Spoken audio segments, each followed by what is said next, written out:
Hello everyone and welcome to the Disc Golf Guys post third round action party here for the Disc Golf World Tour. That's the Aussie Open taking place, and nothing better to do on a Friday night than to log into YouTube at 1 in the morning just to see what you guys are up to. So I hope all is well. This is a very last moment, spur of the moment maybe is a better way to use it. Spur of the moment action here tonight. And just thought I'd see what everyone's doing. I know most of the country is logged in and watching the action unfold at the Aussie Open. I'd like a little bit of your input. Tell me what you're looking at, seeing what's going on, and if there's anything that we need to talk about. I see a couple people logging in. Darth of Empathy, Patrick, Hansen, Hayden. Hey guys, how you guys doing tonight? Hope all is well. I'm actually going to take a moment or two, if you don't mind, and I'm going to go out here and see if I can promote this, let other people know that it's going on. You maybe just got a link or some kind of update from YouTube, but I want to see if I can go out here and let everyone know that we'll be live. I want to interact. I want to chat. I want to know what's going on with everybody else out there. This is the Disc Golf World Tour post third round show, I guess as we'll call it. Let's see if we can, sorry for doing a little on-air action here, but I'm going to go out and push it out here on Facebook real quickly. Log onto my YouTube channel and let's talk Aussie Disc Golf. Sorry guys, I didn't even know that this was going to for sure work. So Aussie Open. And I'm going to see if I can get a few more people to join in live. Hey, seems to be working. So I'm going to post here. And here we go. Alright, so this is going to be mainly interactive. You guys know me, I can only talk so much. But this is going to be mainly interactive. I want to see what you guys are watching. We're seeing the action unfold. As of right now, I believe there's just a couple of holes left. In fact, our leader card is scored through 16 holes. We see Eagle McMahon sitting at 34 under par. Ricky Wysocki took a double bogey back on hole 14. He's at 31 under par, so he's still 3 back. And then Paul McBeth just took a bogey on a par 5. Not too often you see Paul McBeth take 6 strokes on any hole. And he took a bogey, and he's sitting at 25 under par. And then Manabu Kajiyama is at 23. Now, they just updated hole 17. We see Eagle and Ricky both card 3s, and McBeth and Manabu card 2. So hole 17 just happened a few seconds ago, at least the scoring did. Eagle McMahon 34 under, Wysocki at 31, Paul McBeth at 25, and Manabu at 23. And then scoring for the second card isn't quite up to speed, so to speak, so we can't see where everyone else is at. I'm going to try and catch up with the board here. Blake, appreciate it. Glad you love the videos. Patrick, yeah, I should have thrown this out there. If you're trying to stay away from any kind of scoring for what's been happening the last few days, this is not the place to be, as I'm going to be reading them off as they happen. Michael, glad you just watched round 1. I actually was at the gym, and sure enough, one of the machines there, the elliptical there, connects to YouTube, and I was able to watch the front 9 of round 1. So that was pretty cool. Unfortunately, that's as caught up as I am, other than watching the scores. AJ Risley, how you doing tonight there, buddy? Disc Golf Boy. JDD, who's the fatty? I think that's me, JD. Not sure. Eagle is killing it. Watched round 1 and round 2, he's saying. Blake had said. And then Brett Comencioli from Illinois says it's a 2-horse race. That's what we're here to talk about. I want to know if that's exactly what you guys are thinking. Paul McBeth made a typical Paul McBeth, somewhat motivational post earlier today, saying that if he's going to get anything done, now is his time to start moving, and he's in position to do so. But now that we're almost all the way through round 3, it doesn't look like he made up the ground that he was looking to. He started out pretty strong, but I don't think that he made up the ground that he needed to. And I know we've seen crazy things. I know it. I absolutely know it. But if he's got 8-9 strokes to pick up on, say, Eagle or something going into tomorrow, and he has to get past Wysocki, I'm just going to call it now. I don't see Paul McBeth pulling this off. We'll see how the last hole goes. But if somehow Paul were to pull off a victory, that would take a couple of collapses by Ricky and Eagle, which I'm not going to count on. And that would have to take some insane play out of McBeth. But as we all know, anything can happen. For today's round, Eagle's 6 under, Wysocki's 6 under, and McBeth is 7 under with Manabu at 8 under. And Philo's officially in the clubhouse with the hottest score of the day, shooting a 10 under. So I don't see anyone besting that unless there's an ace on the final hole by Manabu. No one's going to tie or best the 10 under. And we'll talk about that as the final scores roll in a few moments. And then I want to move over to talking about what we're seeing in the women's side. And unfortunately, there's no 2-horse races about it. That is a... that's done. What is that? Signed, sealed, and delivered. There's no... there's nothing. In fact, I was telling someone else that she would have to show up with like a broken leg or in a wheelchair tomorrow to not win. And then I said she probably still could finish out. We're talking about Paige Pierce. She's got a 19-stroke lead. So she started with a 6-stroke lead, then went to 12-stroke lead. Then naturally would suggest she'd go to 18, but no, she went to 19 strokes for her lead. So pretty unbelievable by Paige Pierce. I know the other women are trying to battle, but as I think most of them will tell you, Paige's distance and accuracy are just impossible to keep up with. We'll talk about her birdies and the rest of the field. We'll talk all of those details in a few minutes. But I'm going to back to the board. Patrick says he can't believe that Paul hasn't kept pace with Eagle. Does he seem to be playing too conservative? No beast mode. Seems like Paul's found OB a few times. I'm not sure. I haven't checked into any of the metrics. Not a big surprise. I'm not a huge stats guy. I like to know what's going on, but I don't really dig into those. And I know they tell stories, and I think they're great. And they really help a lot of people. I'm not a diehard stats guy. So I'm sure if we dug into those, we could see exactly what's going on there. Whether it's more on the green or approaching or finding the OBs or a combination of all of those things. Truth Always Wins suggests that Eagle has much more distance than Paul, 80 feet at least. I think he probably has more, technically. I don't know if that's helping him at this event, though. I don't know that that's a big factor. Yes, these courses are long. Yes, these courses are challenging. But if Eagle can birdie a hole out there, I'm pretty sure Paul can birdie the hole as well. So, and look at their scores. In that Eagle yesterday rolls in with a 16 under par, and right now he's sitting at 6 under par with 1 hole to play. So it shows that how phenomenal their rounds were yesterday. The question is, what do they have left in store for the 4th and final round? Miko says Paige stole the show day 3 by throwing a -6. Right now, a few minutes ago, I was looking actually on my way home. I was looking at the stats and of the scores, I should say, not the stats, but I was looking at the scores and seeing that at the time, Paige was sitting in 8th place, and I can probably really quickly confirm where she's looking right now. Of course, I'm going out to discgolfworldtour.com.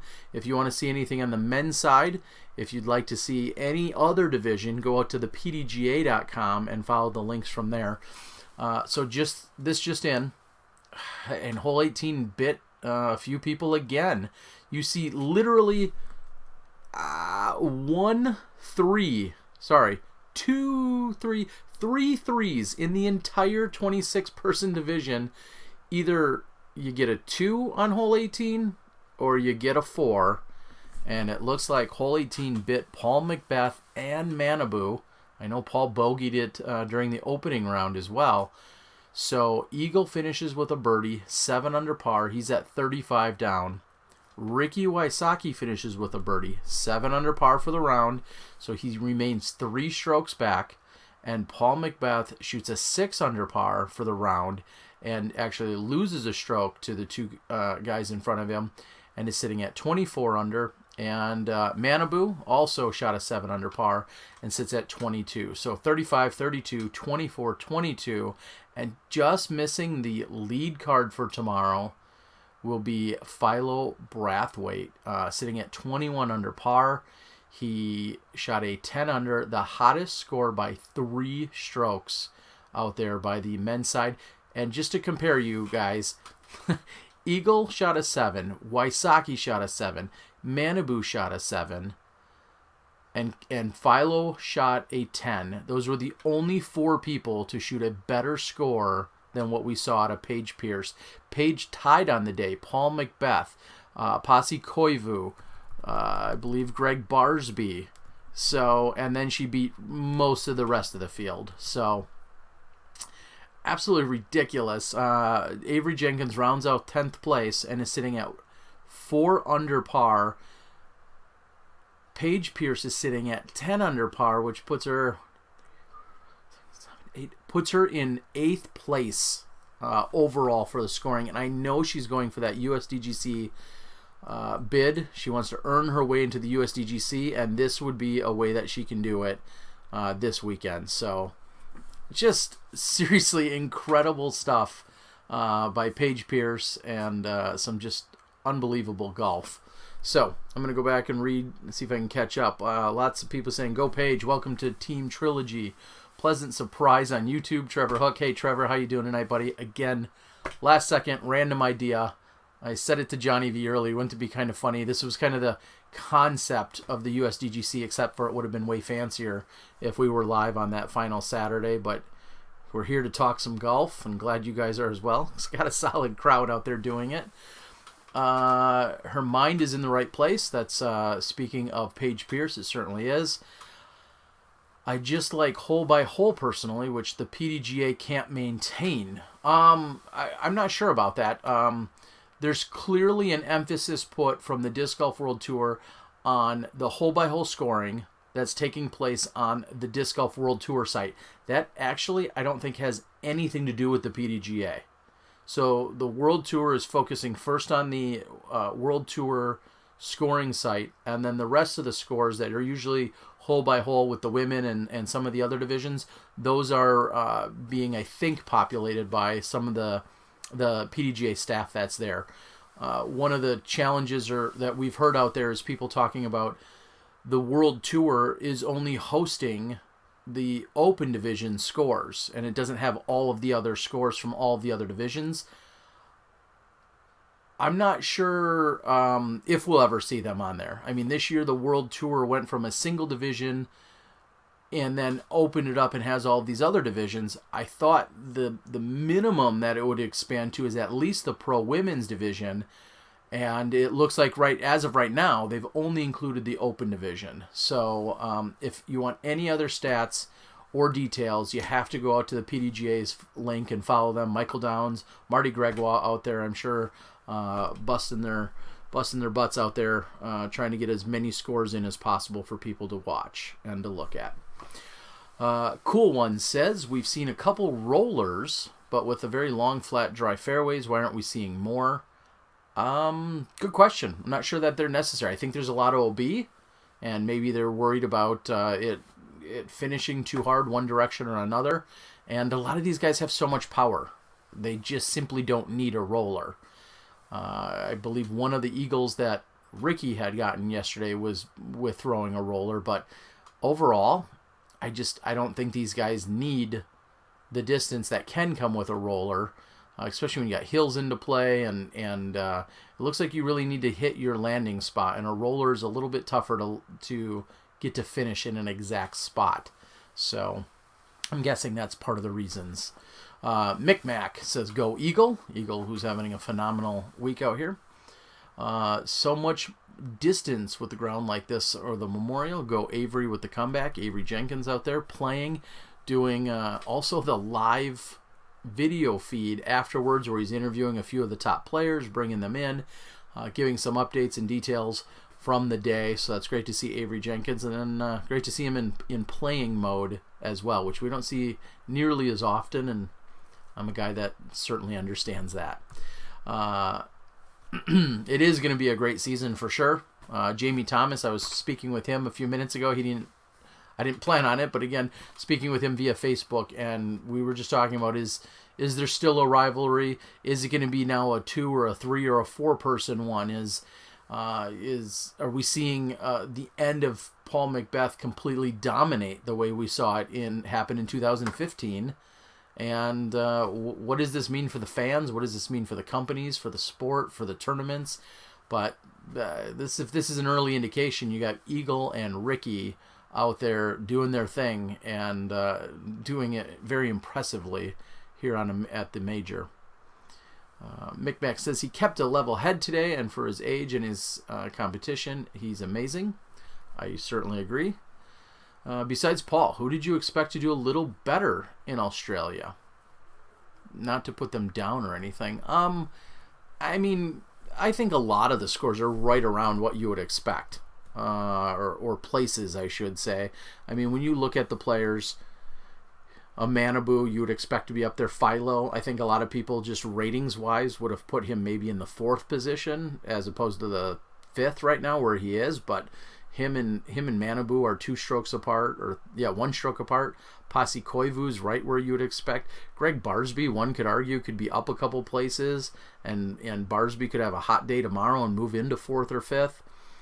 I'm not looking at any of their ratings right now, but I believe the top 7 are 7 out of the top 8 rated players right now. So I don't think there's any anomalies, any crazy things happening. Avery Jenkins is a little off the pace at his 4 under, but he could catch Patrick Robinson and Lucas. Sorry, it refreshed on me. So I'm not trying to skirt the question, but I honestly feel like everybody is probably roughly where you would expect, at least on the men's side. The women's side, we obviously see Paige Pierce has the highest rating, and the only and now moving into 2nd place after today's round was Jennifer Allen, and Jennifer Allen clearly has a cannon for an arm, setting the women's world distance record last year in March or April. So,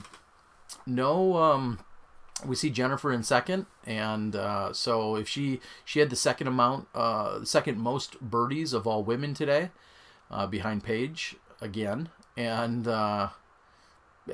maybe she'll be able to utilize her distance. But again, as we know, distance can get you into trouble, and there's a lot of skips out there, and there's a lot of OB. So you got to really know where you're trying to land, and sometimes if it's in a goofy zone, you may find yourself running at something you can't quite reach, or trying to bite off more than you can chew. So back to the board. I hope that answers you. Say hey 59945. There's too much OB with rollers, and the greens and the sand there sucks them right in for OB. So, great way to put it. Is Simon 100% and gonna tour? I don't think he's 100%, otherwise he'd be there right now. But I think he's getting closer, and his plan is to be on tour from everything that I've seen and heard. So I think we're going to see a lot more of him, but we're not seeing him at this event. Jamieson just mentioned that Paige is doing better than most men. Like I said, she's right there. She's in position to earn herself a USDGC spot if her overall score is in the top 10 overall scores amongst all divisions that played the open division layout. So the men are playing the exact same layout and tees and pins and everything else as the women are. So if Paige comes in as one of the top 10 scores, and she doesn't even have to be one of that, I should say, because a few of those people are qualified. So right now, I'll go ahead and put money on it that you are going to see Paige Pierce qualify for the USDGC during this final round of the Aussie Open. Right here. You heard it here. Paige is going to qualify for USDGC. Yes, the women's play the same pads, as a question that's come in. Cool One says, I like Schusterich a lot, but why is he falling out of contention? I know he's been busy, and I know he's just working on dialing in his game. He's certainly been busy helping run the business and be a very integral part of Prodigy. He got married last year, and competition continues to get stiffer. So I'm never counting Schusterich out of anything. Simon hopes to be ready for GCC, I believe, so that would be great. Oh, Simon Lazat's on the board. Look at this guy. 99%, he says. He's chimed in. Hey, Simon. Good to see from you, or read from you here, buddy. Awesome to have you chime in here. And if you got anything to share with us, I'll go ahead and repeat it so people can see it and hear it. But awesome to see you on the board. So it's 1:30 a.m. where I'm at. I'm in just north of Chicago. I'm in Milwaukee, Wisconsin, and they are 14 hours ahead, which means it's 3:30 in the afternoon in Australia right now. And as we know, they're done with the round, and I'm not sure what they're going to be doing, if anything, tonight. I heard the fireworks from the previous night were called off, but I'm sure they're going to relax. There's plenty of heat there. I know Avery and so many of the players keep talking about it. It sounds brutal. It sounds absolutely brutal. It doesn't sound like there's humidity, but the heat itself seems incredible. So, Oak Leaf Wiffle League. Good to see you, buddy. Will you be coming to Pittsburgh for the Flying Disc Open? That's a national tour event at the end of August. I think it is on the schedule. I would like to be there. If there's the ability to be live, I think the plan is to try and be live. So that's the plan right now. I'm not familiar. I'm not sure what are the courses that are being used. Some of the ones we played and saw at Worlds, I would assume. I know some of those have live capabilities, but not necessarily all of them. All right, Brett asks, I saw your schedule posted somewhere. Where can we find it? He's asking of Simon. I'm going to segue for a second and say that's so funny how us as fans, which is what many of us are, fans or media or somewhere in between, definitely are always anxious to see where our top pros are. It almost sounds mildly stalkerish, and I'm not picking on Brett, but we always want to know where the closest is that our top players will get to us. And it's no different than a band. You know, you look at a band schedule and you're always disappointed when you see the band is the closest, venue they are is 4 hours away. But Simon's being requested here to see where he's going to be this year. I'm assuming we're going to see him at most of the Pro Tour events, probably a few of the NTs, and then all the majors. So I think you're going to see him in all the logical places. Simon, this is Cool One says, Simon, it was fun to see Eagle shoot your moonbeam shot over the trees. Forgot which hole in round 1 of the Aussie. Yes, there was some talk about that, about how so few people could even attempt that line, and Eagle was saying how he got it out there, and it seems like the best line for him, and he fully credits Simon's, what's the word I'm looking for, fully credits Simon for that. I don't want to say audacity to try it. His courage to go out and try that and show people how another way that hole can be attacked. Say Hey says, is there a stop that the Disc Golf World Tour needs to add? I noticed no La Mirada this year. Nope, it's 4 stops. It's going to be obviously the one they're playing. The next one is the Konopiste Open, taking place in the Czech Republic.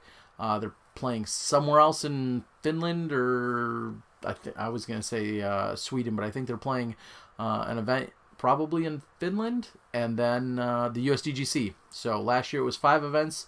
This year it's 4 events. If I go to the site, I'm sure I could actually give you guys the specifics. Again, discgolfworldtour.com. Konopiste Open, European Open, and then the USDGC. So those are your events. And in a few moments, I want to make sure I can get over to looking at more of the scores on the women's side. I've posted a few things the last 2 nights regarding Paige's play, and I'd like to follow that up. What has been the average temp for the Aussie Open? I know it's been hot. I know, talking with Nate and Val from 2 years ago, talking with Macbeth from 2 years ago, it was, if it wasn't 100 then, it was very close. They said it was just, especially with like a Nate and a Val who are coming from Bend, Oregon. If you saw their post today, there's snow on the ground, just like here in Wisconsin. It's 22 degrees Fahrenheit here in Milwaukee right now. So some may say a Paige may have an advantage, or a Madison might have an advantage over some other people coming from warm climates, but Paul Macbeth being in on the East Coast and not exactly in hot weather, it was a number of people. It was a little bit of a shock. Eagle McMahon kept talking about how he got there earlier than everyone else and maybe acclimated a little bit better, or was at least to it. He's also a skinny little guy, so I'm sure that works to his advantage. So yeah, I believe someone said though that it was the highest temp in the last 40 years is what I think I heard. So it's definitely hot there. You're talking 105, 110 Fahrenheit.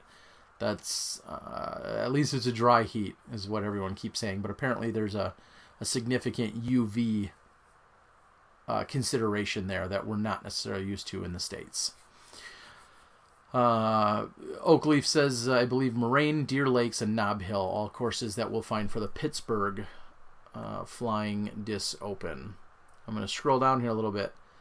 Mike Mack, looking forward to an Eagle versus Simon battle. I think that's inevitable. I think we're going to see Ricky and Eagle and Paul all right there in the mix.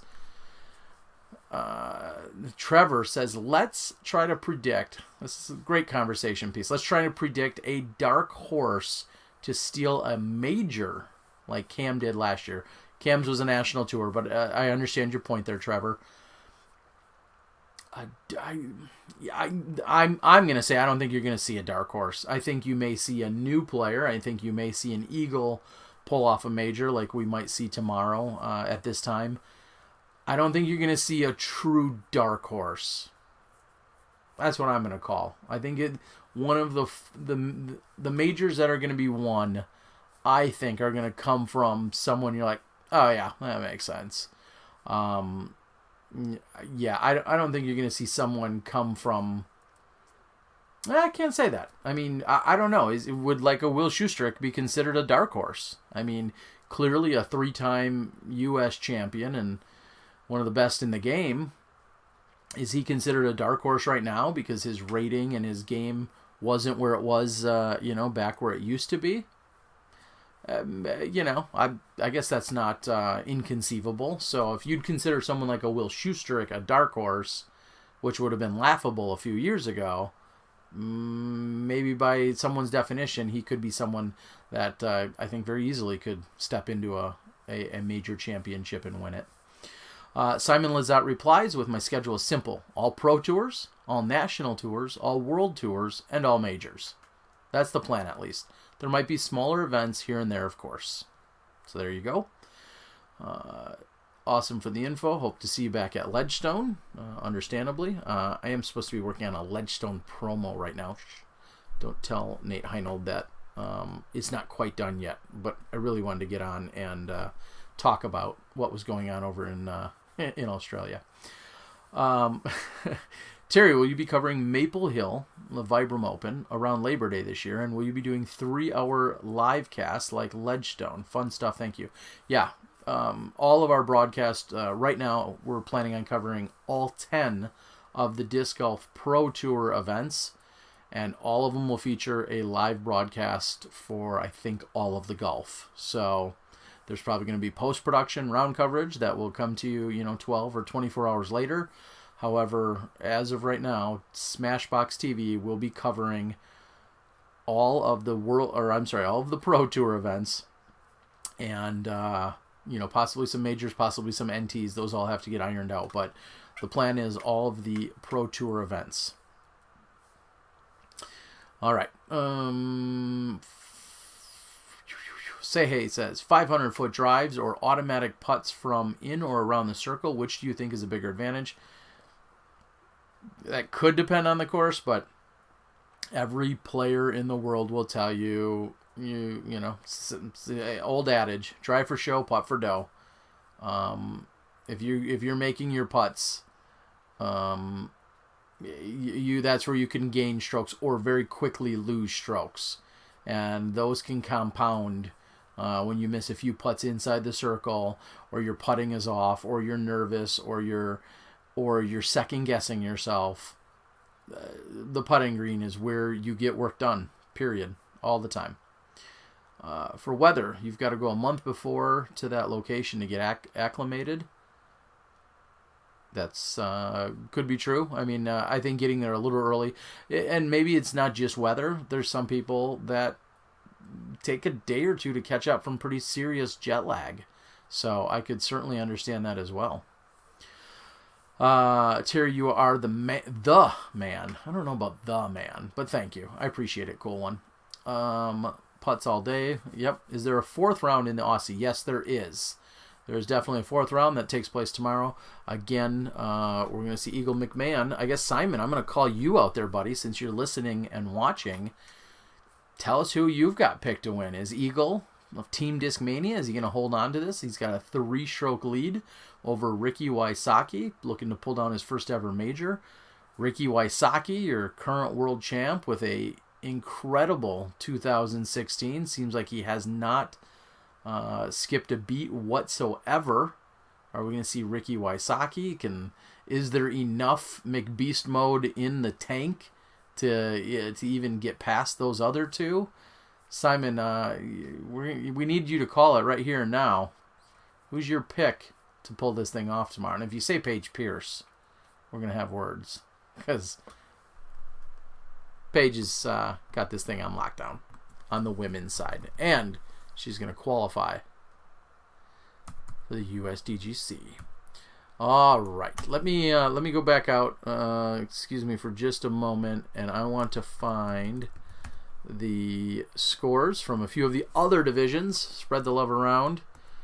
I think I've been watching the women's scores more possibly than the men's scores. Oh my gosh, I hadn't clicked on the ratings yet. I'm just now looking. Though Paige's 59 today is rated a 1022. And I'm not quick enough to do my own math, but I'm going to add up her 1,003. It looks like a score, her previous score, 981, and her 1022. Little math on the air, everybody loves that. Oh my God. Paige Pierce is averaging 1,002 rated golf. Seriously. 1,002. Wow. Share my screen, Joe. Joe, I'm sorry, I can't do it with the system that I'm using. I would love to, but until I upgrade into like a $400 or $500 version of this, I can't actually share my screen. This is kind of a base model. I'm not as fancy as when we're on Smashbox. That's a much more pro level version, so I can't share it. I wish I could, but I don't think there's any real clever way. It'd all look hokey if I did it and probably wouldn't work well. So I'm going to pull it up, though. See if I can put the link in the... Usually it doesn't like links in YouTube, at least during our live. Hey-yo. There you go. I've just linked to everyone. So, I don't have any moderators for this either. I should get some. Good thing you guys are all so well-behaved. 1022 round today, averaging 1,003. Before today's round, she was averaging, I want to say 982 or 981 or 980, or I'm sorry, 992 or 993. You throw in a 1022 today, and she's wow, averaging 1,002 golf, which is why you see her in the top 7 or 8 scores amongst all competitors that are out there. So let's see what else I can find on here. Ricky definitely gave some breath to the Eagle today by throwing double OB on 2 different holes. I certainly agree with that from what I could tell in the scores. Who's going to win New Zealand Disc Golf Championships next week? That's a great question. I think you should bring me out there to figure it out. Because I would love to come out there and vlog it. So I haven't even looked at any of the details. Honestly, I don't even know who signed up for it. That's something maybe we'll talk about on Smashbox on Tuesday night. But I haven't even looked into anything. I don't know which competitors are going to be there. Simon, who do you travel with, or do you travel solo? I haven't seen any answers from Simon yet, but I think he's going to be with probably Eagle quite a bit this year, if I had to guess. And Elephantricity says, DD switch for the best. We can certainly say that she seems really happy with the position that she's in. She's good friends with Eric McCabe and Jeremy Rusko and all of the amazing staff and crew over at the Dynamic Disc Warehouse. And, it's been very family-like for her, and she definitely has a bond and a friendship and a connection with a lot of those people. She's just really happy. I'm going to be the first to say it, and I think this can be generically said across the board. I think pretty much every company in the sport of disc golf makes pretty good discs. So I'm going to go with the whole Indian, archer, not the arrow, all of those cliches that you could use. We've seen Paige Pierce win world championships with Prodigy discs. But there's the plastic, and then there's also her feelings and her overall demeanor, and it seems like she's really happy, and I think she's playing really good golf, and that's all coming through. So obviously this switch has seemingly done good things for her. Mick Max says, so Ricky choked and Eagle took two bogeys. I don't think anybody's choking out there. I just don't think they're shredding the way they were the previous day. I had made the joke that after seeing Paul's post earlier today, he wants to catch them, and I said, well, great, you're gonna have to shoot 19 under at this rate, if they're shooting 16s and 17s. But today, when they busted out a pair of 7s, and then Paul fell off a little bit with a 6, obviously today everyone seemed to be a little bit more human. And had Paul busted out a 13 or a 14, we'd be having a totally different conversation. But he came in with his 6 under, so he fell back off the pace by 1 more. Simon says, we will announce our tour soon. # Simon and Eagle. There you go. Elephantricity says, come to San Diego. Mick Max says he wants a wrench. Honestly, I'll have to go in here and dig around a little bit as to even how to make that happen. I know we do it on our Tuesday night podcast. I'll have to create a few admins out there, or moderators, but hopefully you guys are all enjoying what's going on. All right. No mods. Riot. DG is a DG Weekly, I believe, out there. Stay in lines. A 3 a.m. disc giveaway. Well, it's only 1:47 here. However, that sounds like a damn good idea. What are you giving away, Digglesworth? Terry, your camera is going blurry sometimes. I believe it's trying to do some autofocus, which means I should really probably just concentrate on sitting still a little bit more. However, I do like the idea of a giveaway. Well, I hate giveaways because they're a pain. And they don't do anything for me. But, yeah, I'll give something away. If I could only find a disc or 2, I'll give something away. I'll have to think of something, and then more challenging, I'll have to think of the way in which I want to give it away. So, stay tuned. I know you guys won't let me forget. I'll give something away here. Would love to see William Gumerson make a comeback. Okay. That must be another division that I'm not, that I hadn't looked into yet. # send Terry to New Zealand. I like what you're thinking there, say hey.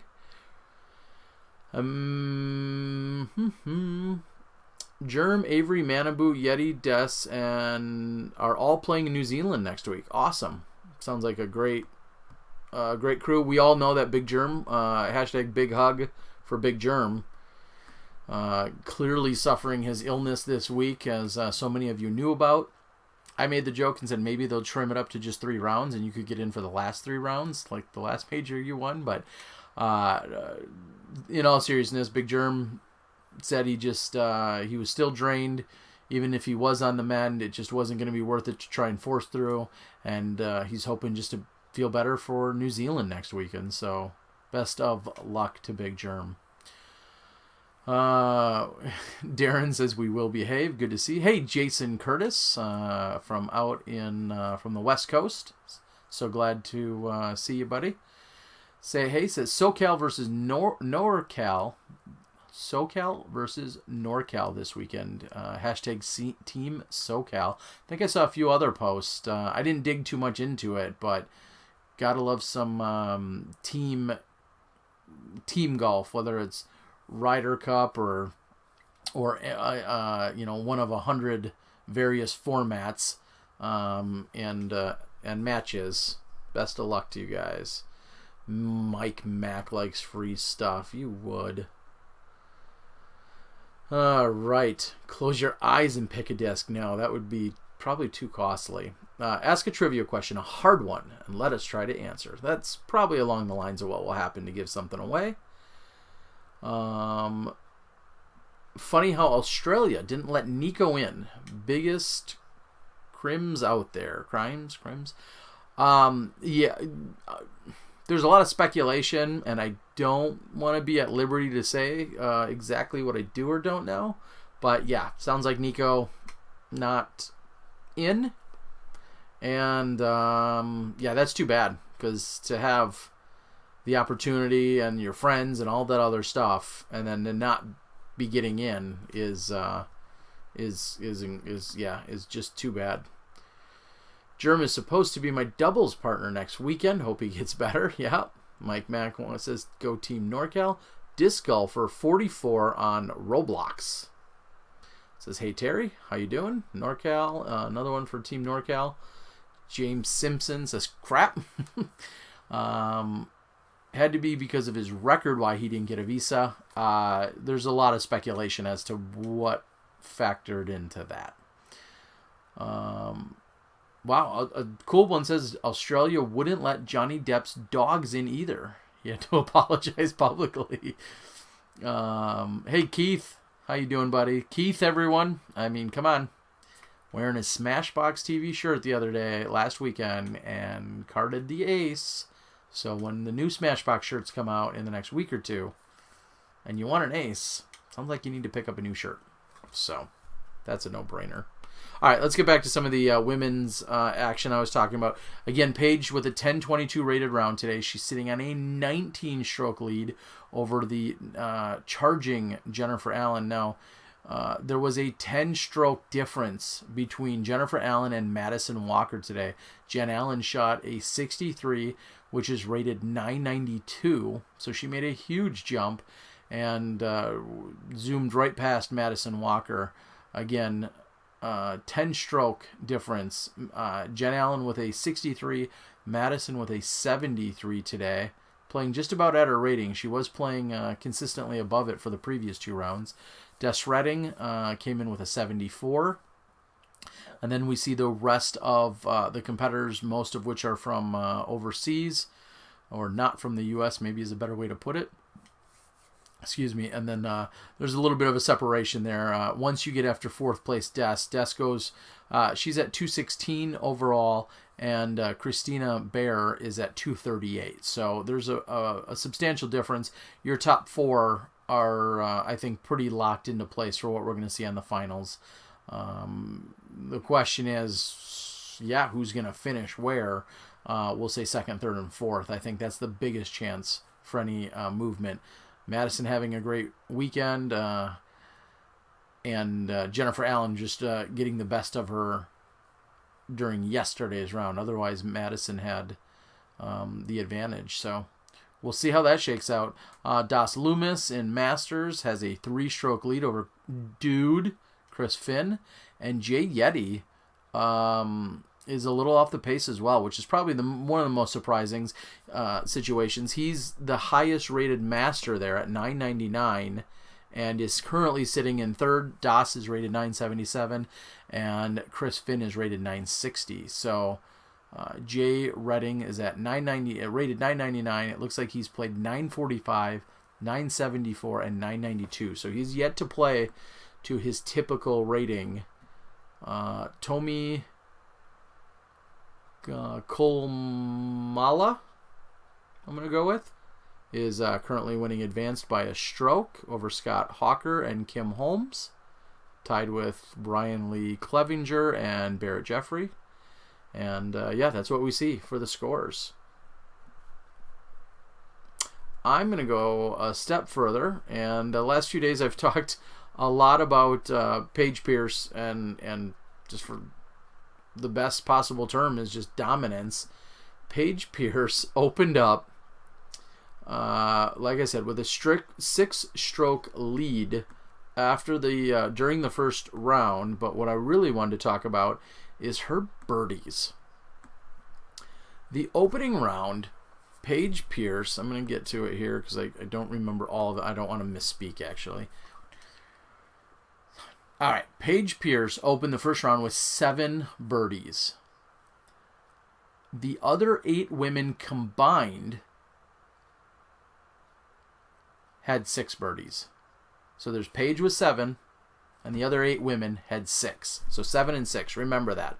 We go into the next round, second round. Paige Pierce takes her 6-stroke lead and turns it into a 12-stroke lead. So she doubles her lead, and instead of 7 birdies, she has 8 birdies. The rest of the field has 5.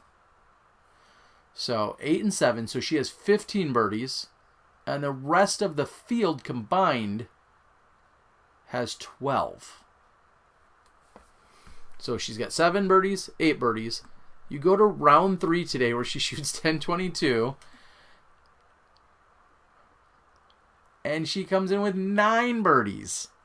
So 7 birdies, 8 birdies, and 9 birdies. Carry the 1. That's 24 birdies. Jen Allen had a very solid day with hers, shooting a 2 under, but she had 1, 2, 3, 4, 5, 6. She had 6 birdies, and then there was 1 birdie by Madison Walker. So Paige has 9, Jen Allen has 6, Madison has 1, and I'm not picking on anyone here. I'm just showing you how dominant Paige has been. She had 9 birdies today. The rest of the field had 7. So Paige has 24 birdies in 3 rounds. The rest of the field, what are we at? 7 plus 5 is carry the 1. It has like 22 or so. Is that where we're at? I don't know. Somebody can check my math. I lost my count somewhere in there. Insane. It's insane is what it is. Just super 24. Thank you. Is that what it was? Okay, whatever the case was. Paige solely has 24 birdies, which is more than the rest of the 8 women combined. Solid golf, solid play, solid putting, solid distance, smart play. Because you can throw as far as you want. And if you guys saw any of the videos released on Spin TV, you would see it's not just about how far you can throw. You need to keep it in bounds. You need to play the skips correctly. And she's clearly doing so many of those things. So certainly very, very impressive. All right, I'm going to go out here and see if there's anything else that I'm missing. I don't know how much longer I'm going to have for you guys. I don't want to ramble on too much. I know I just said that, didn't I? I don't want to ramble on. If you guys got more for me, I'd love to see it or hear it. Certainly feel free to chime in. Do you throw any lightweight discs? I don't. I'm not sure if you're asking about some of the competitors over there. I don't believe, as far as I know of, nobody throws anything substantially lightweight on the women's side, at least in the top 4. Paige needs to qualify, so we can see her knock off the men. LOL. Didn't Kat finish something like 73rd in the men's tourney? Yeah, Kat had finished, I think, one spot out of cash in La Mirada. I forgot how she did overseas. It was also just out of the cash in the single division last year. But at La Mirada, it was just one spot. It might have been 2 or 3 strokes, 1 or 2 or 3 strokes. Somebody can fact check me. I don't want to use alternative facts. Sorry. But she finished, I think it was one spot out of the cash at La Mirada last year. So she was right on it. I'll say that field was also probably deeper and stronger in terms of the 1,000+ rated players. I think there's 8 of them. And an interesting fact, which I can't take credit for, in speaking with Steve Dodge today, because of Big Germ withdrawing and Nico not making it into the event, this PDGA Major, this Aussie Open on the World Tour, will not be included in Disc Golf Pro Tour power rankings because it doesn't have at least, I think it has to have at least 10,000 rated players. So it's kind of an interesting situation to look at, that we have this event that is obviously it's a PDGA Major and substantial checks and everything else to go along with it and the title. But because there's not 10,000 rated players, I don't think we're going to see it included in the Disc Golf Pro Tour statistics. So pretty crazy when you're looking at all our various field sizes. She could have me play in the final round. DG Weekly says, Paige could have me play in the final round and still win with a 19-stroke advantage. I don't know, DG Weekly. That might be a stretch. Who you got taking Worlds this year? I don't know. I may have to reassess. I've watched Paul dominate the way he did, the way he took down the 4 world titles, and Ricky came up and had an amazing 2016 and proved he's every bit of a champion and can clearly hang and beat Paul as he did. And then you have someone like an Eagle who comes out of the gates early this year, and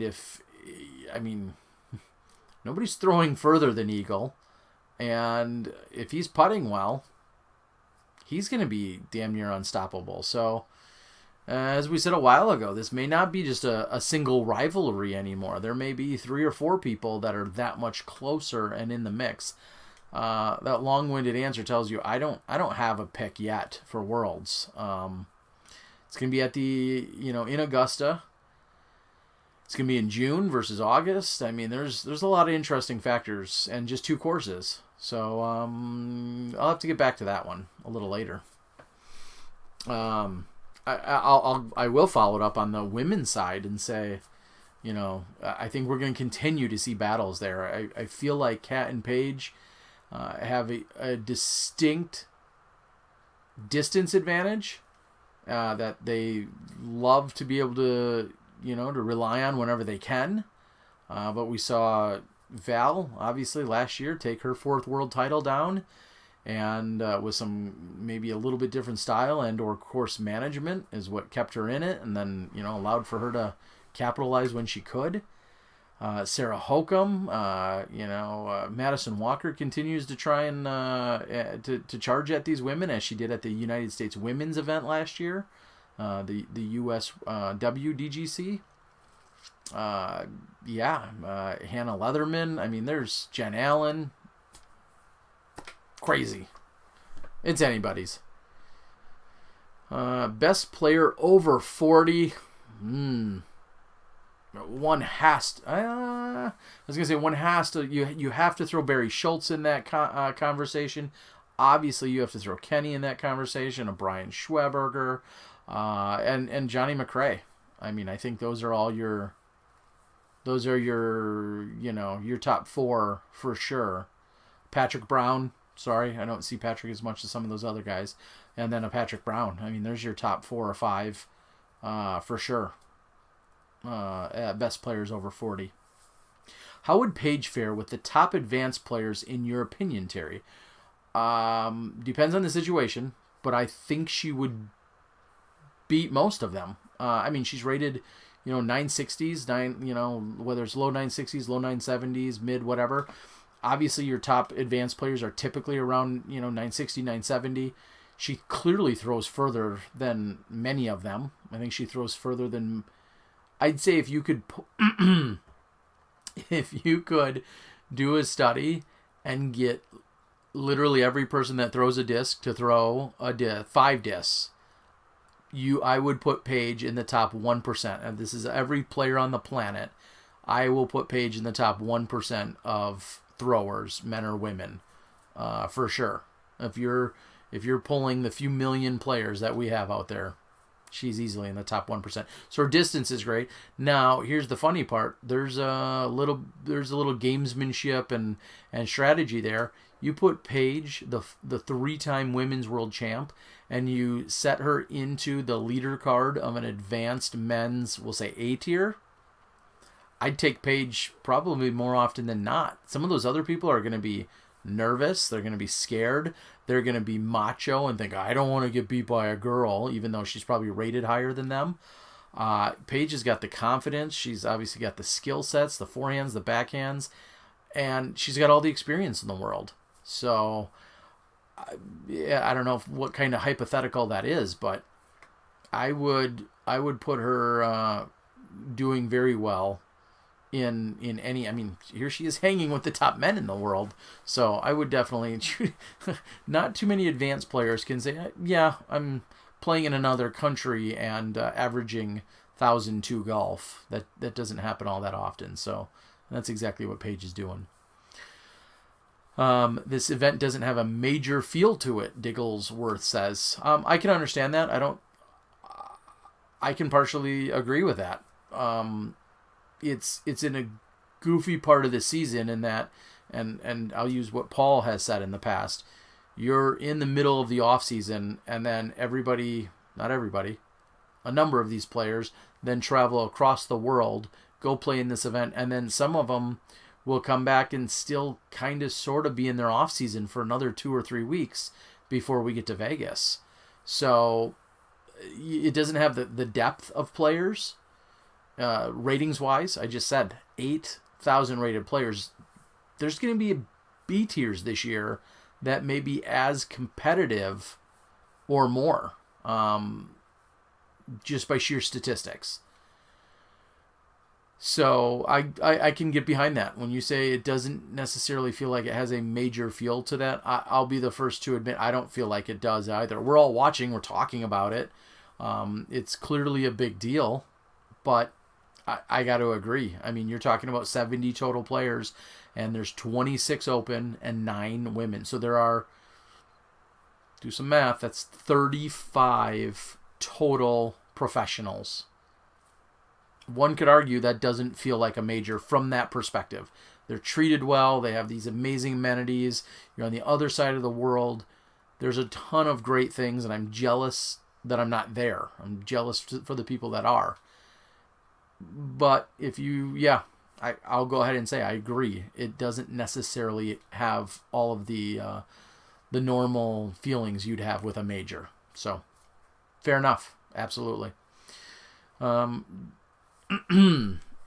I'm going to try and get caught up. I see we're growing in numbers, which is awesome. Welcome, everyone. This is a Disc Golf Guy babbling about the Disc Golf World Tour. And this is, more than anything, this tonight has solidified the fact that I'm going to up my producer skills and software more so. And that's going to allow for us to do some other really cool and amazing things. Normally, I'm used to Johnny V, my trusty best friend and sidekick, running the controls. I think I could run them, but I don't have the capabilities at the moment. So look for some new improved versions when I do some of this stuff in the future. But anyway, Saki Bomb back-to-backs. I think that's during the World's conversation. Who has the longer golf distance? Simon or Eagle? That is a phenomenal question. I don't know. I'd love for Simon to chime into that. I would think they're going to be relatively similar. If one is better than the other. I don't think you're talking by 100 feet. I don't think you're talking an obvious differential between the two. They're both the longest throwers in the game. And when they're playing golf, they can also get pretty accurate. One could argue, and I saw it in Texas last year, one could argue that Macbeth may be the longest, most accurate thrower still in the game. Simon, I'd love to hear you contest that. Is that true, Simon? All right. PB just went to Trilogy, I think. Could be huge. Yeah, that he did in 2016. I think he moved over to Trilogy in the beginning of 2016. Kona. Okay, shout out for Kona, who's up and coming in the women's side. I think that's probably relating to my women's conversation about women winning worlds. Kona's clearly coming on and doing a lot of good stuff. Is Ragna coming back, or is she doing full-time mom? I believe she's on her way back. She did a Q&A the other day with her sponsor, and I didn't get a chance to fully log into it and listen to it, but seems great. Seems like she's, from what I've gathered, seems like she's ready to get back in the scene. But she'll have that challenge of knowing she has a little one. Cool One says, I feel like Sarah could be a strong contender if she works on her backhand. There are certain shots that's absolutely true, and one could argue no one's got a better forehand than her. So I think you're going to continue to see her work on her backhand. I think that will be an ongoing effort forever. Don Smith switched to Innova. Somebody said is possibly he the best, one of the contenders for over 40. Don's a super solid player, but he's not quite at the level. I know he can get them on any given weekend, but if you're talking overall consistency on a year, Don's got a little bit more work to do before you can put him in the Brown and the Johnny McRae and the Barry and the Kenny category. He'll hang with them. Do not get me wrong, but Don should be the first to admit, I hope. Don, I'm not being offensive. You're not where they are yet, but you do have the luxury of a few years on them yet. So could be any day when you're catching them consistently. Shasta is Masters. Yes, he is. Out of the loop, Darren. Why are you watching this, Jonah Lee? I don't know. If you're not a disc golfer, then I think it's really weird you're watching. If you are, well, good to have you. I don't know why you're watching it, though. Kona, wow. Kona is soon to be the eagle for women. I mean, she's definitely got a social media presence and following. She's definitely got a drive and a passion for the game, and she's in a similar age range. So I think we're going to see a lot more of her as she's been out there a lot more often. All right. Let me see what else. Oh, yeah, people want the giveaway. Yep, don't let me forget about that. Then why isn't she playing with the men? I'm not sure if you're talking about Paige. Aussie Open is a little bit cart before the horse. JDD says that his ball movements are working out for him, so that's him or her. That's super good to hear. So many pros. Have you ever thought about running a play-by-play fantasy disc golf long weekend like they do for other sports? Could be up at the camp in Wisconsin. A fantasy disc golf long weekend.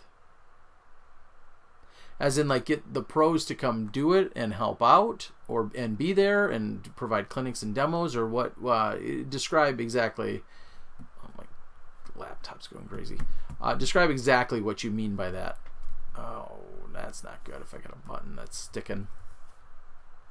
Lots of new molds have been coming out. What are the discs you'd like to try out? I'm in no hurry to try out anything. I'll just be blatantly honest. It's been so long since I've tried things. I'm not in a particular hurry to try any given disc. As sad as it is, as much as I've been a pretty big vendor for many years as well. Yeah, there's lots of good stuff out there that I may never touch. Someone suggests the Sheriff. I've heard obviously good things about that. So, when you were in your prime, what was the strongest part of your game?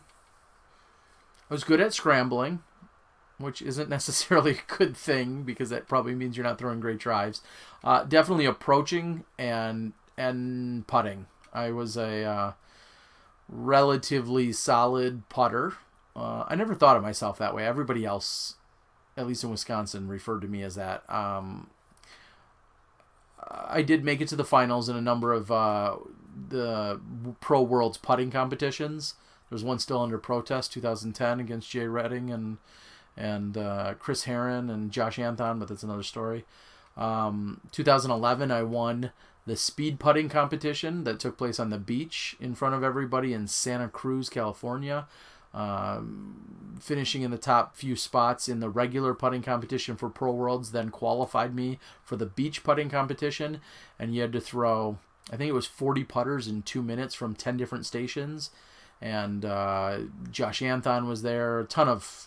Not a ton, at least a handful, if not 10 or so, pretty solid putters all went before me, and I was the last to go, and I ended up winning that, which was pretty cool. That was probably definitely one of my career highlights for sure at Pro Worlds. But definitely, approaching, putting. Never been a long thrower. Never had a forehand really, but I could scramble and get up and down, and yeah, I would say that was probably the best part of my game. Once was rated 995. Those were the days. 2007. When I actually got to play. Pros playing us paying noobs. Pros play us paying noobs. Pros play. They do it for baseball and Rockstar summer camps and stuff like that. Weenies with money get to play pros. Yeah, obviously scheduling is such an issue. I have thought about some of those types of situations. There could be something that could be pretty cool, especially if it got filmed or documented. There's a lot of different ways that could go. So I wouldn't be opposed to doing something like that. That'd be kind of cool. What were you rated? Michael asked. I think I just said that. At one point I was rated for many years, many years. I was in the 980s, occasionally in the 990s. I think the highest ever was 995, and but forever was in the 980s, which is a decent player. And then it was like a drastic decline in the last 5 years. Disc Golf Guy started January of 2010, and if you go look at my rating, actually since 2007, just a steady decline. I'm by far at my lowest rating ever right now. I don't even know what I'm at, as sad as it is. I don't know if it's 950-ish, something like that. I went from playing 40 and 50 tournaments a year in college, 40, 42, 45 tournaments or weekends, to now playing literally like 2 or 3. And I don't run the league I used to run, and it sucks. So, what putter did you start with, and what did you transition at any time? I started with a JK, but now putt with a DX Aviar. At the time, this is how old I am, there was only like 2 putters. You either putted with a magnet or you putted with an Aviar. In fact, Chains Aviars were the only real Aviars when I started. 93, 94, 95, that time frame. It was a Chains Aviar or a magnet. I didn't like the lip on the magnet at the time. Those were literally almost the only 2 putters that to speak of. There was a birdie, a polecat. I threw a polecat. I putted with an XD very briefly. I more approached with them, but there was literally only a couple of putters. An APX Swirl came out in the late 90s. The Challenger hadn't fully come out yet for a few more years. So it was a DX Aviar, and then Barry Schultz in Wisconsin always putted with Aviars, but he putted with really stiff ones, and there was a consistency that I liked, and just like we have today, You emulate the best sometimes, and he was Wisconsin's super stud. So I started putting with really stiff DX AVRs. Eventually the KC AVR came out, and it was everything that I wanted. It was stiff and consistent, and some of them, the ones that I liked the best, were always slick and had a little bit of slick to them. Here's a good, well, this is much more updated. This is a Color Glow KC AVR, which is far newer these days. But an event I ran a few back in November with a bottom stamp and a nude top. But anyways, this feels great to me today. Like, to just pull one of these off the shelf feels amazing. It's nice and stiff, but it's nice and slick. So KC AVRs are kind of my thing. I putted with Challengers. I was sponsored by Discraft for 2 years. Putted with Challengers. Loved putting with those as well. So yeah, that's what I still putt with today. I feel like I could pick up a stiff Big bead DX AVR, and that would be probably, I probably could pick up a Wizard if I needed to. I could probably pick up I know I could pick up a Challenger. I played around with the Clutch and the Closer by Legacy a little bit when I was working with those guys. So there's a lot of putters that I feel like I could work with if I needed to, dare I say. Most of us, a perfect afternoon is being out at the course. All right. When did that change for you, T? I know you mentioned you don't really play, which I find crazy since you were so involved. That changed in the last few years. The scary and depressing moment is when I took my first ever plane trip without discs, because I just didn't think I'd have time to play. It didn't interest me because I had to get ready for a live or a recorded broadcast or whatever it was going to be, and that was mildly depressing. For many years, I had never been on a plane without discs, because anytime I had traveled, I didn't fly the first time until I was a freshman in college, and I went on a spring break trip to go skiing, but even there I brought my discs, of course, out to Colorado.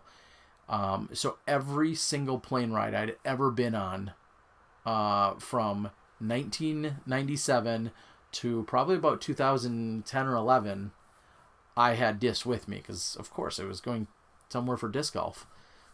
And so it was a depressing moment when I finally was like, I'm not even going to bring my discs because I'm not going to have time.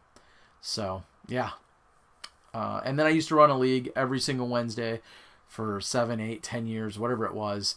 And then this last year, I gave up the league for the first time ever because I just simply wasn't home enough Wednesdays to commit to it. And even though it was a pitch and putt course, and I'd hopefully shoot 13 or 14 or 15 under, or 16 or 10 or whatever, it's a pretty easy course. Those were like the 30 to 40 shots I'd throw in a single week. And this year, I didn't even do that. I'm going to cry. Stop. Putt with a Whammo beach frisbee. Red is best. That's a good call. Are you locally involved with your disc? Michael, I kind of just answered that. Not nearly as much. I've designed or been involved with about 30 different courses in the Wisconsin area. I was on all the boards for all the local disc golf clubs. I made pitches. I've probably given 10, 15, I've given at least 20 different presentations for disc golf to get into a community in front of church groups, youth groups, city councils, mayors, whomever. I've done countless number of those to the point where I was no longer even nervous doing them. So I was involved in every possible level you could imagine. And so I kind of am on the fringe now, just because I'm never home. When I'm going to be gone filming and covering disc golf for 25 or 30 weekends this year, it doesn't leave a lot of time to know what's going on so much. Push putt or spin putt. I'm definitely a spin putter. Oh wow, glass knobs. Here's where I wish. I wish I had my good old band hammers out.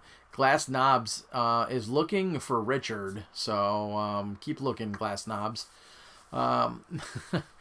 Cool One says, I appreciate you appreciate my I registered online tournament registration website. It works smoothly, and even if we get an email thank you from you, it is being used commonly by TDs. I used it with Dana's tournament.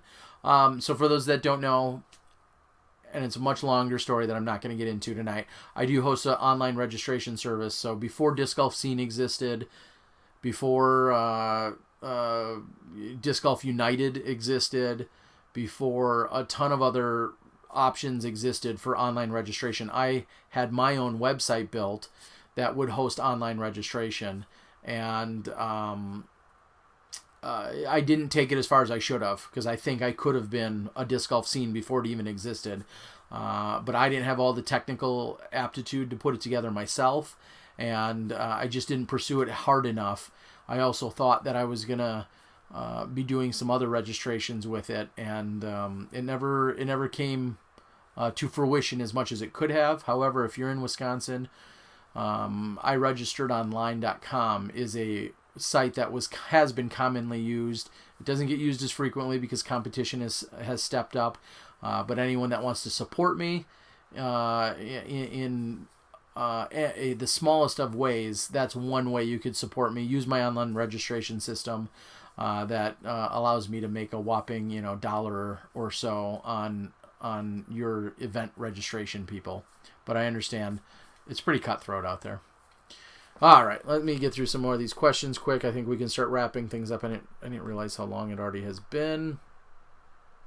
Glass knobs, looking hard. I would try like chat roulette glass knobs. I think you could probably find what you're looking for. A gentleman named Richard out there. How did I get introduced to the game, and am I self-taught? I had a couple of local guys, Tom Jenkins, John Turlap, a couple of great guys to this day that I'm good friends with. I ultimately introduced myself really to the game, but then the organized scene was brought about by some of the amazing individuals. Again, I'll probably get into that on another day. Thanks for all the hard work you put in. Appreciate the commentary insight. No problem. And WF Advocate. Glad I could do so. Glad I can help out where I can. Thanks for everything. Been following for years. Cheers from Michigan, Kyle says. Thank you, Kyle. Appreciate it. I loved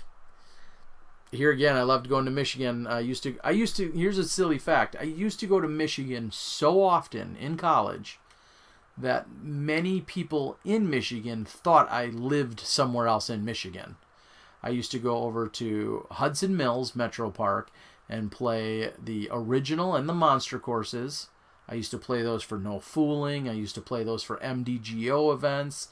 Never really the Can-Am series, but I used to play there a ton. Colebrook in Kalamazoo is usually one of my favorite courses that I reference. I played there for the Crack Plastic, for the Lumberjack, for the MDGO series, so I loved playing at Colebrook. I've played in Grand Rapids. The World Championships there in '97 with Avery Jenkins there and others.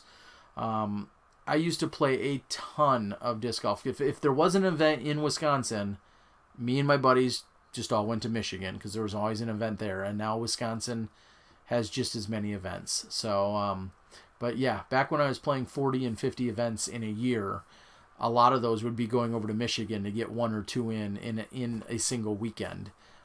So I love me some Michigan. I don't get there often enough. So yes, everybody, you're welcome. Thank you guys so much. I wonder if I can. I can ban glass knobs myself. Report, remove, put in timeout, block, or add as a moderator. Wow. Let's go with put in timeout, just for fun. Cannot chat for 5 minutes. Hey, that's how we roll. Oh, I missed some of the other clever messages in the meantime, but whatever. You're awesome at doing a lot for the sport. Thank you. Showing love from Iowa. Thank you, QTBQ the best. Appreciate it. Thank you. I didn't get to Iowa nearly as much as I wished I could. I know you got great golf. Thanks for this. I want to leave now because of glass. Hey, Michael, I put him in timeout. Cool one says, I'm Dick. Did I get any messages? Very, very clever. Hey, Kyle. Crack Plastic isn't next weekend. No. It's, I think, the 11th and 12th. Otherwise, I'd be there, but I'm playing in my 22nd or 23rd consecutive Ice Bowl in a row, hence consecutive. Otherwise, I'd be at Crack Plastic. Double check that, because if it's next weekend, I'm coming. If it's not next weekend, I can't make it. If it's the 11th and 12th, like I think it is, I can't make it, because I'll be here. Unless I'm going to New Zealand next weekend. Who was asking me about that? I'd like to get to New Zealand. All right, Mike Mac, nice. Terry is figuring stuff out. I sure am. Bobby, you're welcome. Thank you. Hey, Terry, hope to meet you someday. Sounds good, Kyle. Thanks, pal. Do you offer any sponsorship opportunities for up-and-coming players? No, I'm in no position. I'm begging you guys for money for my video blogs or for Smashbox or for whatever other random stuff. Or begging you to buy stuff off me, but unfortunately, no, I'm not giving out any sponsorships anytime soon. Question for the group as well as Terry, how do you gauge what group to put yourself into for your first tourney? Obviously, not a pro, more like a 900 rated player, but improving. My default answer is go play rec. If it's a sanctioned event, play rec. If you win by 30, you didn't belong there. My bad. Then you play intermediate. And if you win by 30 there, then you go to advanced, and you're not going to win by 30 there.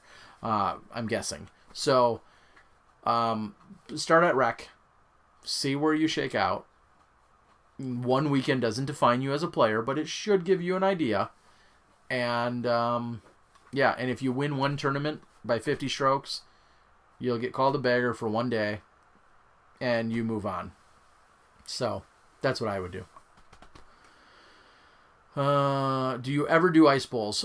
Here in Wisconsin, we've had the real ice bowl. There's been some trademark and copyright infringements and conversations throughout the years, but we have what's called the real ice bowl. Now it's called the Big Freeze. Sorry, I just referenced it. It's called the Big Freeze, and it's 30th year this year, and I am playing in my 23rd in a row. I came down here in high school to the area to play in it. Me and my buddy got in a wreck on the way where we wrecked his truck, and we still drove down here and to Milwaukee area at the time where I didn't live, and I've been playing it. This will be my 22nd or 23rd year consecutively as a doubles event. Me and my buddy Mike Schwieger will be playing. We've won it in the pro division, and it used to be one of the single biggest winter tournaments in the country, and things have gotten a lot more watered down throughout the years, and it's not the draw it used to be. But Steady Ed Hedrick has been at this event. Dave Greenwell has been at this event. That's pretty big news for a winter Wisconsin event where it can be 40 below on any given weekend. All right, what else do we got here? Let me get through these. I meant 12 days after my birthday. What website can we check out to buy plastic from you, and where do you ship? I'll ship to Canada. As you know, it usually costs a couple bucks more. I don't have a site. I'm deciding if I want to work with an affiliate website to do fulfillment, but I do literally have thousands of discs. So if there's something specific you're looking for, I may have it. I have lots of random things. It's funny because I was just looking. I got a Paul Macbeth signed Atlas. That was a USDGC special the other day. And then I just was digging around. I have my Paul Macbeth First Run Outlaw there. I've got a Ledgestone Insurance special edition. Yeah. Ooh, some people like these bar stamp buzzes. I don't know. I think that might hit a raffle page for $100 or something. But lots of random stuff. Yeah.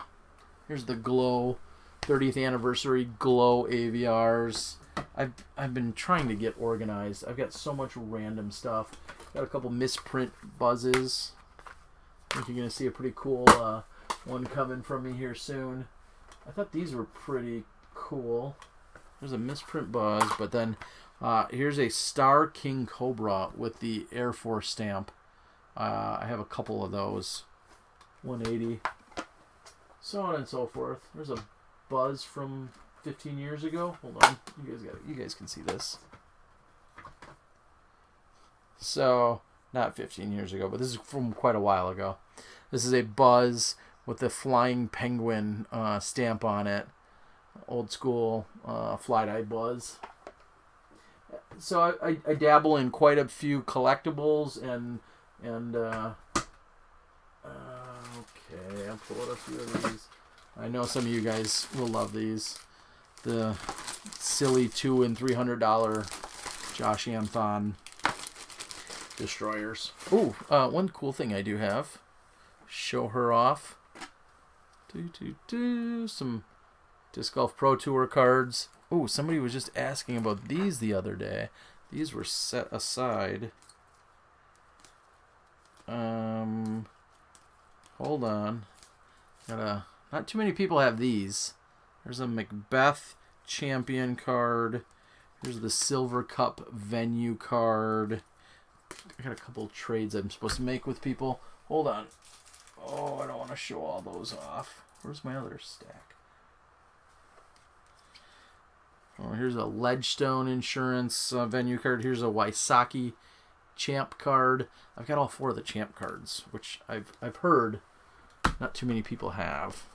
All right. No, they're not for sale. All right. Shameless plug. Sorry. Yeah, I need some minis. Thanks. Ooh, nice stream. Ooh, wow, we got a couple of you guys are entertaining me. All right, I'm gonna call it. It's this has been awesome. Thank you guys so much. Hopefully, yeah, I don't want to get too sidetracked off the tangent of the original Disc Golf World Tour. Put it in the comments. Let me know who you think is gonna win it tomorrow. Besides Paige. And again, no disrespect to anyone else, but 19 strokes lead for a 3-time world champ. I'm gonna chalk that one up. But on the men's side, it's definitely a more of a battle. Let me know who you think is gonna win. I'd be curious. Curious to know what you guys think. Go ahead and put it out there. Lots of people have chiming in for Eagle. Ricky Wysocki. James says Paige. Not going out on a limb there, James. All right, I should give some stuff away. Let's give away a disc. That's the most common, right? Or I could probably dig out a shirt of some kind. We're ordering some more shirts. Hold on. Ooh, should I give away a grip bag? No. They have them on sale every single day. But if you do need to buy one, I've got this sweet C15 version, and I have a B15 version. They're brand new. I was nice and traded somebody else for something for them, and they're brand new. It's got the tags on it, $159. Somebody please buy these off me. I'm not out to take a loss on them, but somebody buy them from me, please. I'll ship them out. I'll throw some extra goodies in there. Just purchase them from me. That'd be great. I'm not trying to make money. I just want to move them. All right. Let's see here. Let's see if we got anything. Avery Jenkins Destroyer. I hand-picked that one from the factory. Oh, nice swirly one. Some people really... Oh, it's twin. Along with the 20 others I picked from the factory last year. Or 2 years ago. Let me see. Ooh, that's a pretty cool one. Alright, this is pretty random. How about this? We'll give away a Paul Macbeth Champion Thunderbird. It's probably the most... I don't want to say it's the least exciting. I got to get those fixed. Those otherwise will bother me. Alright. We got a max weight 3-time Paul Macbeth Champion Thunderbird. The question is... how do we give it away? Let me go ahead and block somebody here quickly. Oh, sorry. Blocked, not sorry. All right, let's think about this.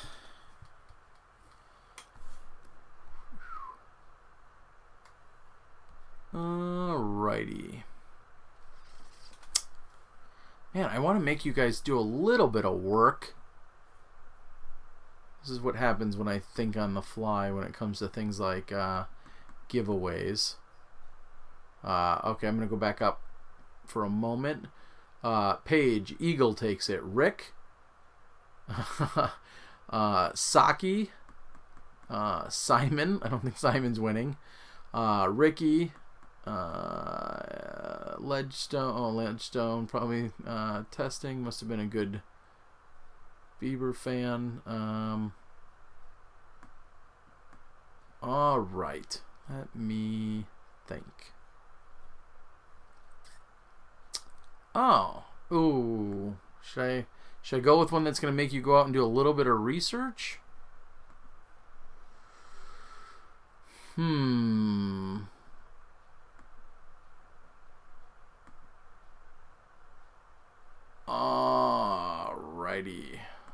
Okay.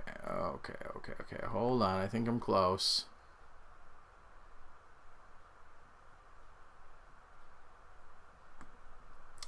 I hate it when I don't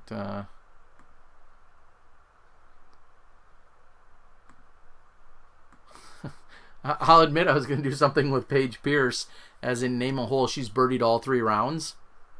But I'm looking, I think she's birdied hole 6 all 3 rounds, and I think she's birdied hole 13 all 3 rounds. So I'm going to have to come up with something a little bit more clever, and one that I can for sure dial in myself. So that looks like it's going to be... there's one more round tomorrow, everyone is, just so you know. Okay, as soon as I could, anything interesting. I'm not gonna lie, it mildly the banter of trolling does mildly entertain me. There's 18 more holes tomorrow. Sweet Leaf wants to know, and yes, it's 18 more holes for all divisions tomorrow. Oh, goodness gracious. Let me think of a clever, something clever. Alright, here we go. May require Google, may not. Oh, no. Yeah, I'm not going to go that route. Sorry, I was going to say how many people were in the tournament. I think I said it earlier. 70? Yep, that's what the number was. How about...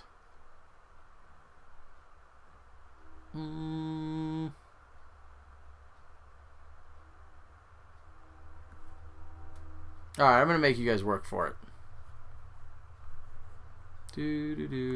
But first I got to work for it myself. I'm going to come up with an answer.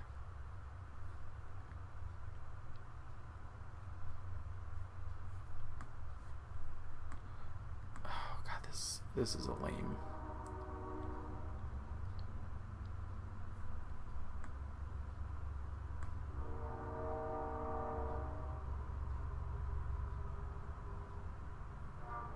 I can't do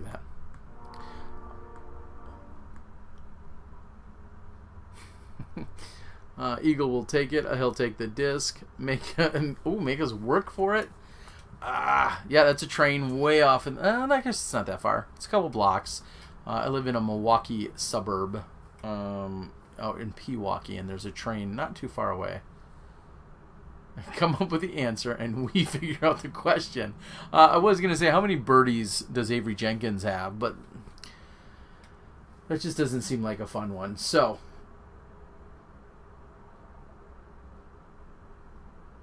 how about... Isn't it funny that I can't... All the babbling I can do, and I can't come up with a question? It's a little disturbing. All right.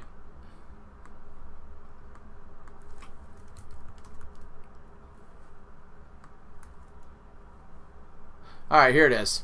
This is it. We're going with it. UC Maresma is running the Disc Golf World Tour of overall. What is UC's PDGA number? First person to correctly put that into the comments will win part of the 99%er that is Paul Macbeth.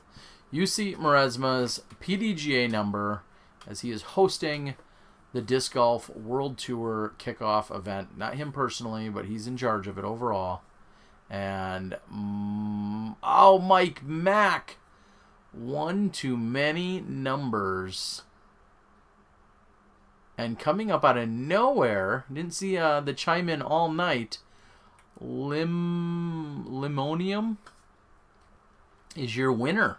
Mike Mack, one too many. And I knew you knew it. You just added one too many. The correct answer is 14600. UC Maresma is 14600. So that is the answer. And for a bonus nothing, what is my PDGA number?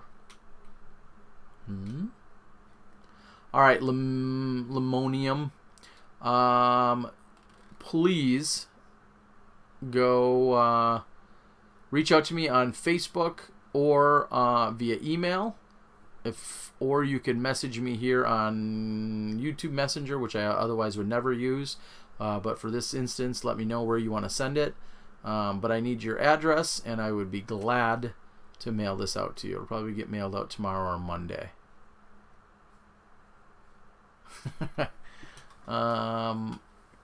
Oh, from New Zealand? Really, from New Zealand? I would love to hand deliver it next weekend if somebody wants to just get me there to do the coverage. Darren Skills has my PDGA number. Fortunately for nothing. Hey, a shout out to Boom. Sent me a hat. Thanks, Josh. Disc for everyone. Yay! Facebook would be best, if you don't mind. Facebook would be a good way to do it. I shouldn't be laughing at the trolls. But they're mildly entertaining. I'm not going to lie. All right. You're from UC's... no, sorry, I'm from UC's hometown. Okay. Well, gosh. How much is that going to cost me to send you? Whatever. I'm game. Let's make this happen. How much is the grip bag you had up? This is the C version, which is... there's still... the sticker's still on it for $159. I think that's about the going price-ish. And then I have the B version. I don't know what I paid for it, but again, I was actually just taking it in trade to help someone out, and unfortunately, I'm getting burned on this whole ordeal, it sounds like. But I do have a number of brand new grip bags if people wanted one. All right, so yes, Limonium, send me your address. I never thought about international shipping. But send me your address. Let's get this sweet Paul Macbeth disc out. Guys and girls, whomever, I want to say thank you guys so much for chiming in. I had no idea where we'd go with this tonight or what's happening. But it has been exciting because I know there's some other parts of the production game I'm looking to step up. And tonight you guys made that abundantly clear that that's my next step. So I'm going to start working on some of that stuff. So thank you. Let's enjoy the fourth round of the Disc Golf World Tour event tomorrow night. Yeah, tomorrow night. Let's enjoy it. Let's see what happens. It's going to be a good battle. Check out discgolfworldtour.com. Check out the PDGA.com. And make sure you tune in. Spin TV. Those guys are going to be giving you. Joe Mez is, of course, over there. They're sweating like crazy to give you guys the footage that they are. And it's all pretty exciting stuff. And I want to thank you guys for joining me. Thanks for being here. It's, I know, pretty random, pretty crazy, but I'm glad you guys did it. So that's about it. I'm going to sign off. I'm going to go edit some video. I got video from Alabama. I've got video from Arizona. I've got tons of stuff to go edit myself and then organize my daughter's Girl Scout cookies. So have a great night, everyone. I'm going to log off if I can figure out how to do that. Thanks again. It's been a lot of fun. All right. Wish I had something clever to do, but that's it. Good night.